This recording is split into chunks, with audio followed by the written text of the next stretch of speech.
The Fork-tailed Devil, how the P-38 Lightning broke the rising sun high above the Solomon Islands. The air was thin and brutally cold, a stark contrast to the sweating jungles below. For the pilots of the Imperial Japanese Navy, the Mitsubishi A6M Zero was a sword of the samurai, agile, graceful, and seemingly invincible in a dogfight.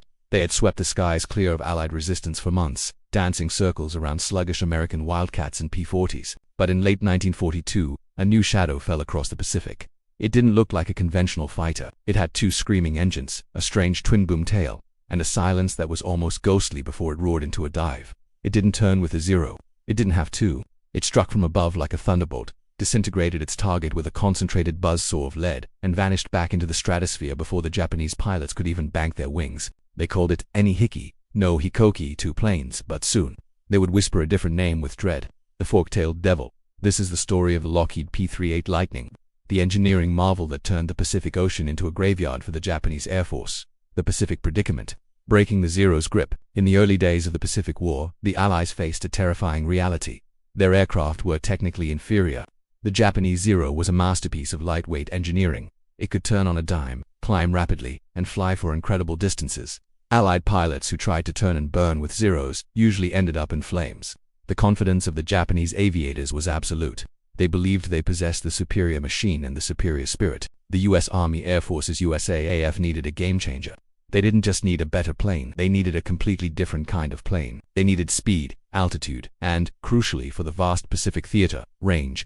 Enter the P-38 Lightning, Kelly Johnson's masterpiece, engineering the Fork-tailed Devil. Designed by the legendary Kelly Johnson at Lockheed, the P-38 was a radical departure from conventional aviation wisdom. It was originally designed to meet a 1937 specification for a high-altitude interceptor, a requirement that pushed Johnson to think outside the box, or rather, outside the fuselage. 1. The twin-engine anomaly. To achieve the speed and climb rate the Army wanted, one engine wasn't enough.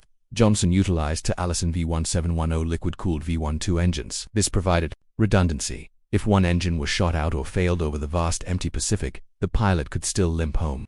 In a single-engine fighter, engine failure meant a water landing and likely death. Raw power. The P-38 was one of the first fighters to exceed 400 miles per hour. 2. Turbo-supercharged dominance. The secret sauce of the P-38 was its turbo-superchargers mounted in the booms behind the engines. While other fighters gasped for air at 20,000 feet, the Lightning breathed easy. This allowed P-38 pilots to dictate the terms of engagement, lurking high above the Japanese formations where the Zero's performance began to degrade. 3. Counter-rotating propellers. Torque was a killer in high-powered single-engine planes. Gun the throttle, and the plane would violently pull to one side. Johnson solved this by having the P-38's propellers spin in opposite directions outward from the cockpit. This eliminated torque, making the Lightning incredibly stable as a gun platform, a sniper rifle in the sky.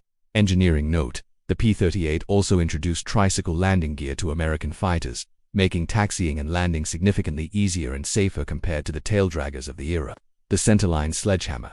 Unrivaled firepower. If the engines were the P-38's muscle, the nose was its fist.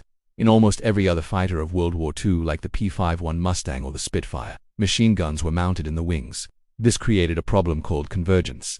Pilots had to set a specific distance, for example, 300 yards, where the bullets from the left and right wings would cross. If the enemy was closer or further than that distance, the bullet streams would spread out, reducing damage. The P-38 ignored this limitation completely. All its weaponry was clustered tightly in the central nosepod. 4.50 caliber M2 Browning machine guns. 120mm Hispano cannon. This configuration created a buzzsaw effect, whether the target was 100 yards away or 800 yards away.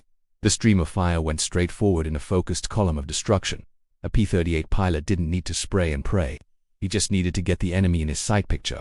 A burst of 2 or 3 seconds was often enough to saw a Zero's wing off or explode its fuel tanks, changing the game, tactics and physics. The arrival of the P-38 forced a rewriting of the tactical manual.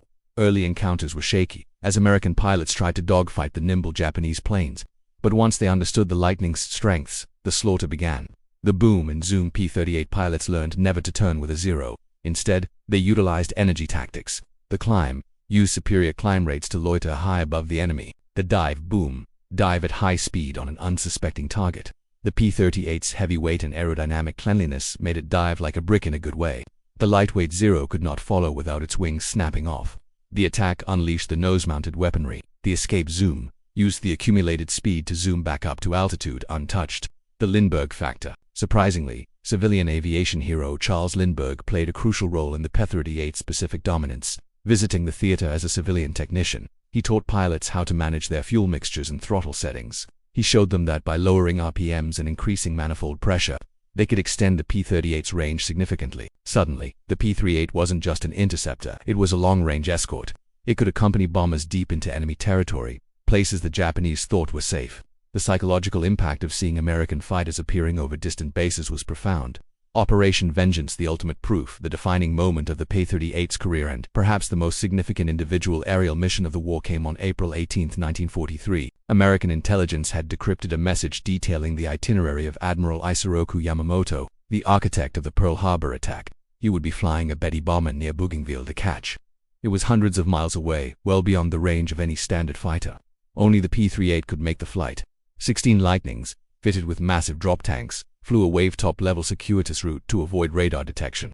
Navigating over open water with nothing but a compass and a watch, they arrived at the intercept point exactly 1 minute before Yamamoto. In a brief, violent encounter, the P-38's tore through the Zero escort's LT-Rex bomber. Historians generally credit him latched onto Yamamoto's bomber. The concentrated fire from the P-38's nose shredded the Betty's wing and fuselage. The Admiral's plane crashed into the jungle.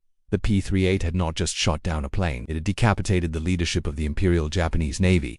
It was a blow from which the Japanese morale never fully recovered. The nightmare realized why the Japanese feared it by 1944. The fork-tailed devil had become the premier Japanese nightmare for several reasons. Durability. The P-38 was rugged. It could take punishment that would disintegrate a Zero and keep flying. Japanese pilots would report shooting down a P-38, only for that same plane to return to base with one engine smoking and holes in the wings. The silent approach, the turbo superchargers muffled the exhaust noise. Combined with the visual distortion of the twin booms, it was often difficult for Japanese pilots to gauge the P-38's distance and speed until it was too late. Top ace maker. The two top-scoring American aces of all time, Major Richard Bong 40 kills, and Major Thomas Maguire 38 kills, both flew the P-38. They proved that in the hands of a skilled pilot, the Lightning was the deadliest hunter in the Pacific. Conclusion. The aluminum avalanche, the P-38 Lightning, was more than just a collection of aluminum, steel, and rivets. It was a technological leap that bridged the gap between the desperate defense of 1942 and the overwhelming offense of 1945. It stripped the Japanese pilots of their greatest advantage, maneuverability, by rendering it irrelevant against speed and altitude. It turned their confidence into caution, and eventually, into fatalism. The Lightning proved that superior engineering, when coupled with disciplined tactics, could overcome the samurai spirit. In the vast expanse of the Pacific, where there was nowhere to hide and the ocean swallowed the weak, the P-38 Lightning reigned supreme, a twin-tailed demon that brought the storm to the rising sun.